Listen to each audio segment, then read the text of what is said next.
Hayao Miyazaki is one of the greatest filmmakers and storytellers in film history and is known to be the godfather of animation. And his latest film, The Boy and the Heron, is a great addition into his already impressive resume of films spanning decades and giving us stories that touch the bottom of our hearts. This will be my non-spoiler review, and here's a quick plot synopsis. In World War II, Mahito, a young boy, lost his mother. After the war, Mahito and his father move out of Tokyo and move to the village side, where his father tells him that he and this woman Natsuko are in love. This new house that Natsuko brings Mahito along to has a lot of mysteries surrounding it, especially when this creepy grey heron starts showing up. So now let's dig into the review. Okay, let's talk about the good first. This movie is weird, but weird in a good way. It's not a clear-cut story and doesn't have a cohesive plot. It has weird dialogue at times.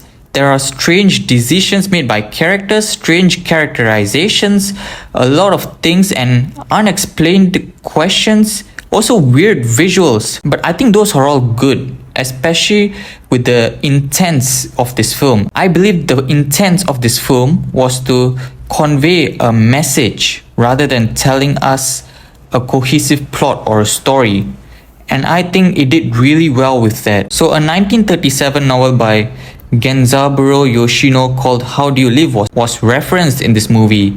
Before the movie came out, I was told that it was somewhat of an adaptation to this book, but when I went to the film, apparently it's a reference. And I've never really read the book, but from research, I learned that the book is about the spiritual growth and the overall experience of human beings. And this movie deals with that too. It's about Mahito learning to accept his mother's death and also learning to move on from it, and also accepting his new life. That was the core of the story. But the movie also focuses on many other things. The movie starts with the time being at World War II. We know what happened during World War II. There were a lot of lives lost, and most importantly, war causes hatred and malice. Especially with Mahito, he feels malice at one point in this movie.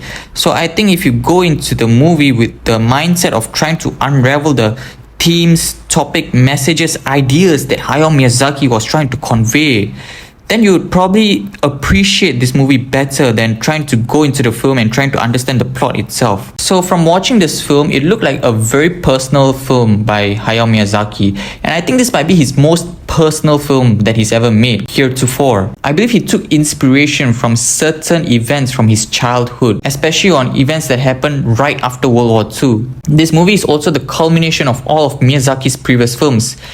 I saw lots of nods and inspired shots from his previous animated projects.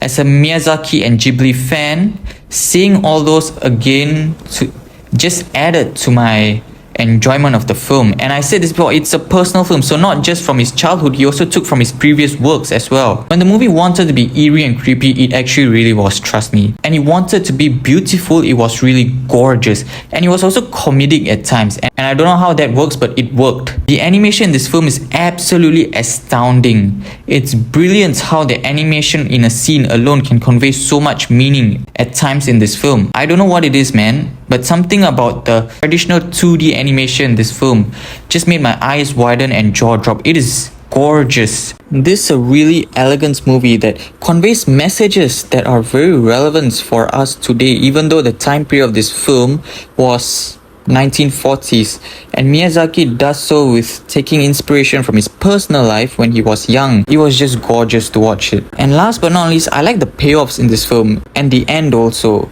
Many of the things I saw strange in the beginning of the movie started to make sense, and there were a couple of things that got explained.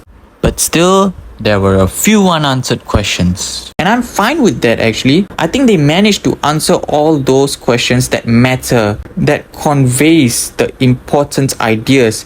Answering every single question in this film would only add unnecessary elements to the plot. So I believe they did an adequate job with revealing the answers. And I also like the character development of our main character Mahito in this movie. The character development was very slight, but it was still there and it was still great. And just like everything in this world, nothing is perfect, so I did have some drawbacks with this, so let's delve into them. First and foremost, there was no clear story, and I've said this before, that you need to go into this film with the mindset that it is about conveying the ideas and messages that Miyazaki wanted to convey, not about unraveling the plot. And here's the thing, I didn't know that going into this film. I knew close to nothing when going into this film. Therefore, when coming to the second third of the film, things started making no sense at all because they were just coming out of nowhere and I was trying to figure out what's going on here. I was just really confused. And it took me a while watching the movie to understand what Miyazaki was trying to do. So it really added an indelible mark into my opinion, because only after I realized what Miyazaki was trying to do, it really made more sense and I appreciated the movie more. However, the damage was already done, and I feel that this could be prevented if they establish that this is a film that focuses more on the ideas and the themes that Miyazaki wanted to convey over the plot itself earlier on into the film. It could have really saved the movie for me. But now I'm telling you guys, you have to go into it with this kind of mindset. There were certain ideas Miyazaki was trying to convey that I thought could have been done a bit better, and I think it was due to the runtime that he couldn't do them better.